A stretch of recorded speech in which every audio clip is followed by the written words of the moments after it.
All right, road warriors, grab your energy drinks and buckle up for another high-octane dispatch from the wild world of trucking, where I, your former corporate overlord turned highway poet, break down how I grossed $1,990 this week as a company driver while still soaking in the best windshield views America's got to offer. That's right.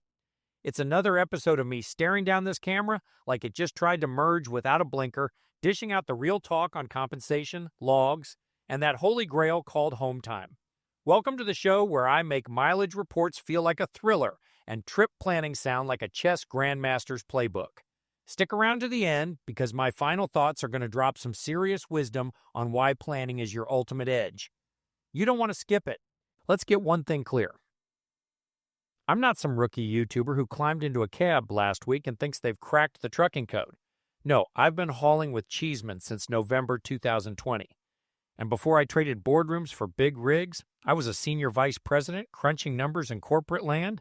Yeah, I swapped conference calls for canyons and cornfields, and I'm living for it, except maybe when I hit a travel center with coffee that tastes like burnt regret. This week, we're unlocking the mystery of home time. Not just getting it, but choosing when to take it like a pro. I'm always getting messages asking, how do you pull down this kind of money and still get home without your paycheck taking a nap? Spoiler.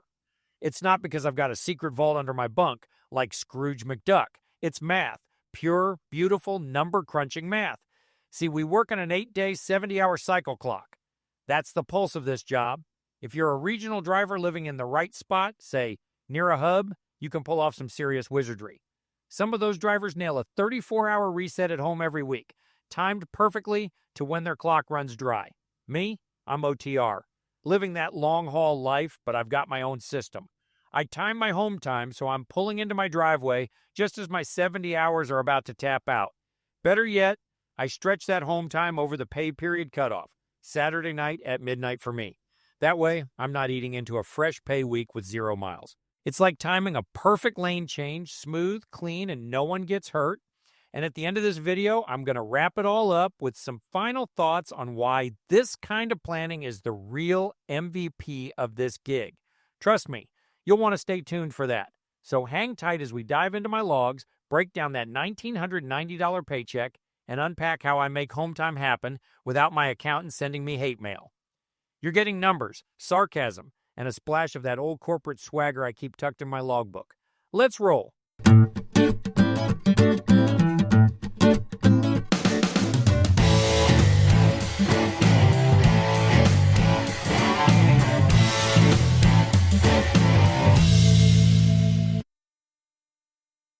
First, we'll talk about my logs for the week. I was paid for 2,908 dispatched miles. I had 2,108 logged miles. The days in green, I was on home time. Let's look at my unedited pay statement for period 34 of 2025. This includes all trips from August 10th to August 16th. Empty miles paid $53, loaded miles paid $1,853, and stops paid $84. Total earnings for this week was $1,990. 34 weeks into the year, my gross income is $76,561, and my total miles is 97,162. That averages out to $2,252 per week and 2,858 miles. Estimated out over 52 weeks, my estimated annual is $117,093. Year-to-date numbers. As of week 34 of 2025, I've been paid for 97,162 miles, covering 32 states, making 230 stops. 94% of those miles have been loaded, averaging 78.8 cents per mile.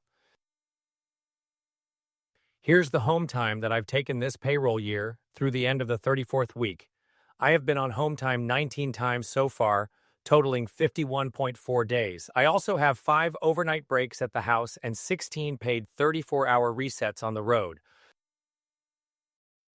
I'm not paid hourly, but let's calculate like an hourly job. For the week, my gross pay was $1,990 for 41 hours of work.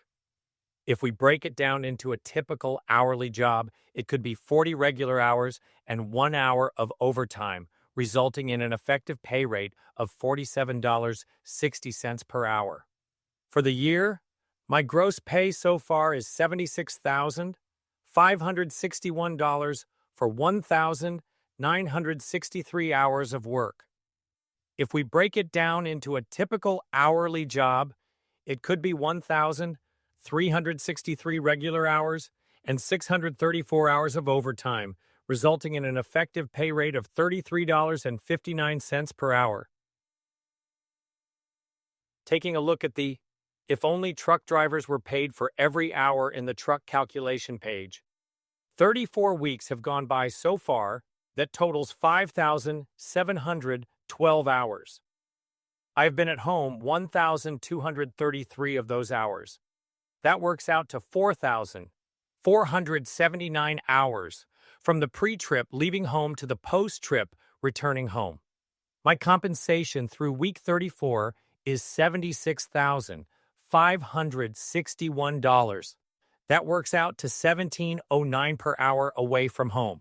All right, here's my final thoughts for the week, because this is where it all comes together. This whole game, home time, pay, that 1990 in my pay statement, it's all about timing, math, and mastering your clock cycles like you're running a NASA control room. Trucking isn't just about driving, it's about wrangling data, reading numbers, and planning like you're plotting a cross-country heist. Driving the rig? That's the easy part. The real hustle is keeping your logs sharp, your pay steady, and your home time locked in. Treat your cycle like a battle plan, and you'll never come up short, on time or cash. As always, make sure you're enjoying every day at work.